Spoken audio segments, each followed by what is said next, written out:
देर सही सही लेकिन चेहरे के तौर पर, प्रदेश के मुखिया के तौर पर और मुख्यमंत्री के उम्मीदवार के तौर पर क्या बीजेपी दुरुस्त आई है? हम बात कर रहे हैं एक ऐसे चेहरे की जिसे लेकर जोरदार चर्चा हो रही है। जी हां, किरण बेदी हमारे साथ मौजूद हैं। बेदी जी, व्यवस्था ने आपको सीपी नहीं बनने दिया, लेकिन अब सीएम के पद की ओर आप अग्रसर हैं। इस पूरे संघर्ष को किस रूप में देखती है? लीडरशिप में परिवर्तन है। पहले की लीडरशिप मेरिट नहीं देखती थी।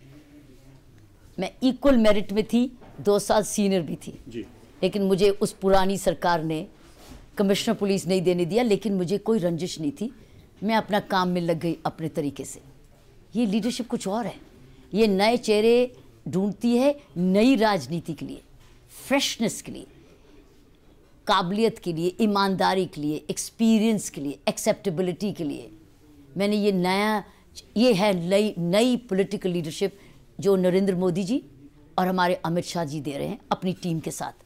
अरुण जेटली जी भी हैं उसमें, सुषमा स्वराज जी हैं, राजनाथ सिंह जी हैं, वेंकैया नायडू जी हैं और भी हैं, निर्मला सीतारमण जी हैं, मुझे जो बहुत अच्छी लगती है। मैंने कहा है तो बड़ी अच्छी टीम है इनकी। इस वक्त स्वच्छ टीम है, स्मृति है, अपने तरीके से लगी हुई है, चाहे कुछ भी बोलो।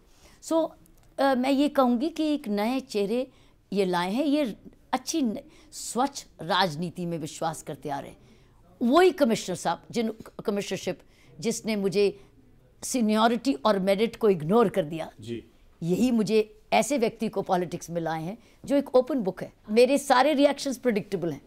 आप ये मुझे कहोगे तो ये है, ये मेरे आप कलीग से पूछो, आपको कह देंगे मैडम को ये कहोगे तो ये मिलेगा, ये कहोगे तो ये होगा। इतना प्रेडिक्टेबिलिटी है इस काम में, इस सोच में। उस व्यक्ति को ऐसे लाना पॉलिटिक्स में और कहना चलो लीडरशिप करो, लीड करो। मैं समझती हूँ एक नई राजनीति लाना चाहते हैं, लेकिन बड़े संगठित होके। मैंने आपको बता दिया ये इनमें अपना कंसल्टेटिव प्रोसेस बड़ा स्ट्रॉन्ग है जी। इनकी संगठन बहुत स्ट्रॉन्ग है और इनमें एक एलिमेंट ऑफ डिसिप्लिन भी है जो मैंने देखा है। बाकी परिवार में कुछ ना कुछ छोटी बहुत बात होती है। लेकिन फिर हंगामा क्यों बरपा है? कुछ तस्वीरें ऐसी आई हैं, कुछ शोर ऐसा हो रहा है। जैसे मैंने आप बोला ना, किसी भी परिवार में ऐसा हो सकता है। कहीं ऐसा तो नहीं कि आप महिला हैं और समाज में ऐसा कहा जाता है तो महिला एक लीडर के तौर पर समाज को स्वीकार भी नहीं होती है, और होती है तो बहुत मुश्किल से। कहीं उसका असर तो नहीं? और इंटरेस्टिंगली मुद्दा नंबर 1 दिल्ली का यही है, महिला सुरक्षा, अपराध सुधार, महिलाओं की तरफ सुरक्षा ताकि अपराध से उनको बचाएं। ये क्राइम्स अगेंस्ट वुमेन के लिए। और इंटरेस्टिंगली आपने महिला का क्वेश्चन किया और मुद्दा ये है, और महिला होते हुए जिसने 40 साल पुलिसिंग सर्विस की हो और समाज सेवा में 26 साल का पैरेलल काम किया हो जी। बहुत ज़्यादा, मैं नहीं कहूँगी मेरे से बेटर कौन जानता है जी। मैं कहूँगी मैं इसको बहुत अच्छी तरह जानती हूँ। इसीलिए मैंने 6P फॉर्मूला दिया ना आते ही। जी। ये सोच थी होलिस्टिक अप्रोच, ताकि महिलाओं के जो क्राइम्स अगेंस्ट वुमेन है इनको होलसमली डील करें, ना कि पुलिस को सुधारो, कचहरी को फास्ट करो, वो प्रिजन में देखो सुधार हो। सबको जोड़ने के लिए जो महिला होती है ना वो लोगों को जोड़ती है। ये महिला की माँ क्या करती है? परिवार को जोड़ती है, जो अच्छी माँ होती है। लेकिन जो लोग विरोध कर रहे हैं, आपके खिलाफ नारे लगा रहे हैं, वो उस बात को क्यों नहीं समझ पा रहे? आई एम श्योर अगर वो अपनी मम्मी को देखेंगे तो मुझे उस रूप देख सकते हैं। मैं जोड़ने वाली हूँ, तोड़ने वाली नहीं हूँ। मेरा फैमिली अप्रोच टू पुलिस, मेरी हर काम में फैमिली अप्रोच है, सबका भला हो। लेकिन अगर कोई गड़बड़ करे उस परिवार में तो फिर उसको थोड़ा सा समझाना पड़ेगा। थोड़ा सा क्यों, किसी को थोड़ा, किसी को ज़्यादा। पार्टी ने समझाने की कोशिश की है? ये पार्टी जानती है, क्योंकि मैं तो अंदर नहीं ना बैठी। बतौर मुख्यमंत्री पद के उम्मीदवार के तौर पर दिल्ली को आप क्या देने वाली?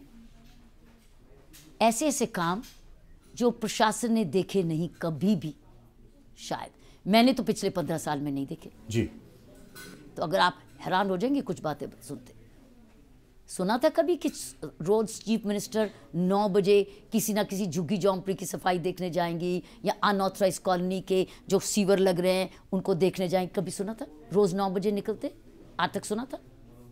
और जो सेक्रेटरीज हैं वो इंडिपेंडेंटली भी जाएंगे और जिस एरिया में चीफ मिनिस्टर ने जाना है उनको वो साथ लेके जाएंगे।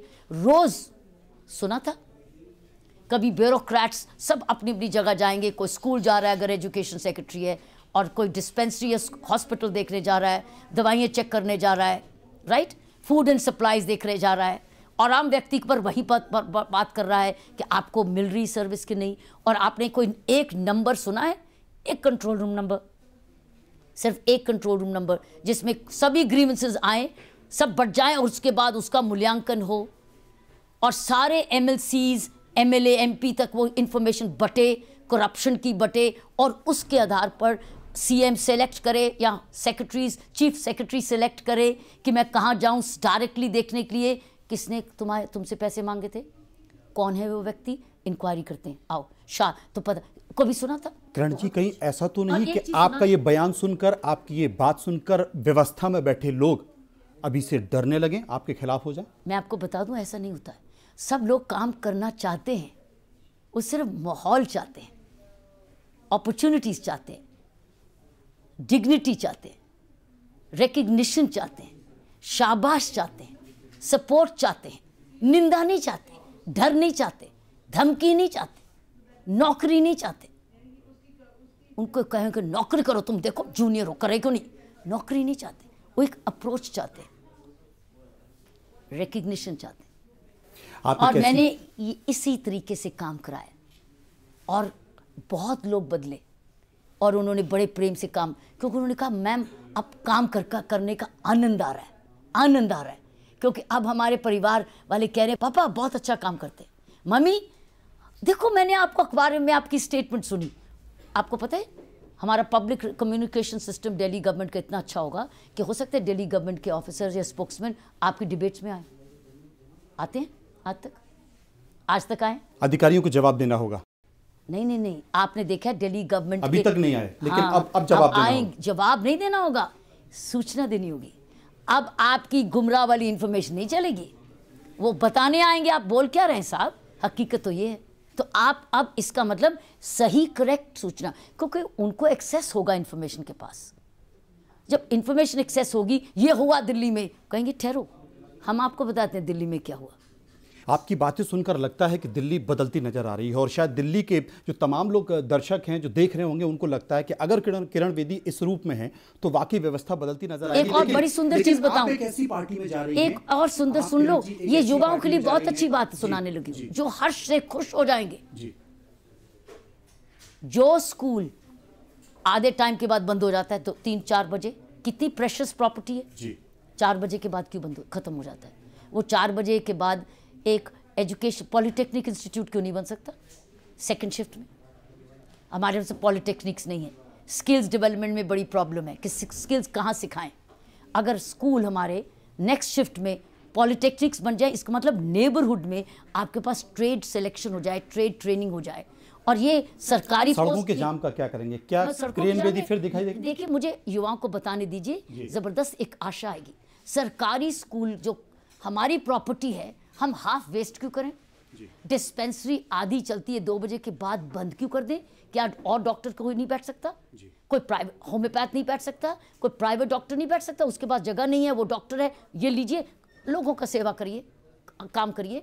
सो एक हर सरकारी फैसिलिटी को हम डबल क्यों नहीं यूज कर सकते? एक जगह पॉलिटेक्निक, एक जगह डिस्पेंसरी और एक कॉल सेंटर कि आपको पानी है, बिजली की प्रॉब्लम है, करप्शन की प्रॉब्लम है, अनऑथराइज आपको व्यवहार की प्रॉब्लम है, 1001 पे फोन करिए, कोई भी number MTN outsourced call centre हो और वो ग्रीवेंस रिड्रेसल सिस्टम किसने कब कर लिया, सेटिस्फैक्शन है कि नहीं, क्योंकि प्राइवेट कॉल सेंटर होगा ना, पूछेगा कस्टमर सेटिस्फैक्शन हो गया।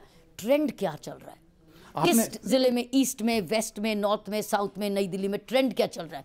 हम उस जगह जाएंगे सुबह 9 बजे जहां ट्रेंड हमें बुलाता है। इसी एनालिसिस में जो 6P है लड़कियों का, उसी तरीके से जब मुट्ठी बन के काम करेंगे, उसमें पेरेंट्स भी हैं, प्रिंसिपल, तो हमें पता चल जाएगा कारण क्या है, हम इसको ठीक कैसे करें। दैट मीन्स हम सुधार की तरफ। आपने जिन योजनाओं को जिक्र किया वाकई बेहतर है, लेकिन आप ये भूल रही हैं कि आप एक ऐसी राजनीतिक पार्टी में हैं जहाँ पर संगठन प्रमुख होता है, जहाँ पर RSS की बात होती है, जहाँ पर विश्व हिंदू परिषद की बात होती है, जिसमें धर्मांतरण को लेकर बयानबाजी भी होती है। आपको तकलीफ नहीं होगी? आपको परेशानी? आपने RSS को करीब से देखा? जी। 100% समर्पित मिशनरीज हैं ये, 100% सादगी में काम करते हैं, सिर्फ देशभक्ति करते हैं, देश को आज संगठित रखते हैं। आप नहीं जानते इनको, प्लीज ऐसे उनके लिए शब्द मत इस्तेमाल करिए, अच्छा नहीं है। मैंने इनको बहुत सादगी से, भारतीय जनता पार्टी के कुछ राजनेताओं की बात करता हूं, मैं आपको बता रही हूं, अगर आप मेरे में विश्वास करते तो कर लीजिए। ये मिशनरीज हैं, समर्पित लोग हैं, समर्पित लोग हैं सिर्फ देशभक्ति के लिए, देश सेवा के लिए, देश को जोड़े रखने के लिए। और अगर आज मेरा देश जुड़ा हुआ है इनकी मेहनत से, इनकी तपस्या से जुड़ा हुआ है, ये श्रेय इनके तक रहने देना, इनको देना। सो इसलिए ऐसे कभी भी मत कहना। तभी मुझे कहते थे अन्ना, सो मैंने भी छोटी उम्र में इनको भी देखा हुआ है कैसे बच्चों को डिसिप्लिन करते हैं, जो माँ बाप की नहीं सुनते इनसे सुनते हैं। और देशभक्ति, और छोटा बच्चा शुरू से झंडे की तरफ खड़ा होकर अपना सलाम करता है अपना देश का। सो मैं कहती हूँ हर मजहब में अगर ये डिसिप्लिन हो, कितनी अच्छी बात है। देश का निर्माण चरित्र निर्माण ही तो होता है।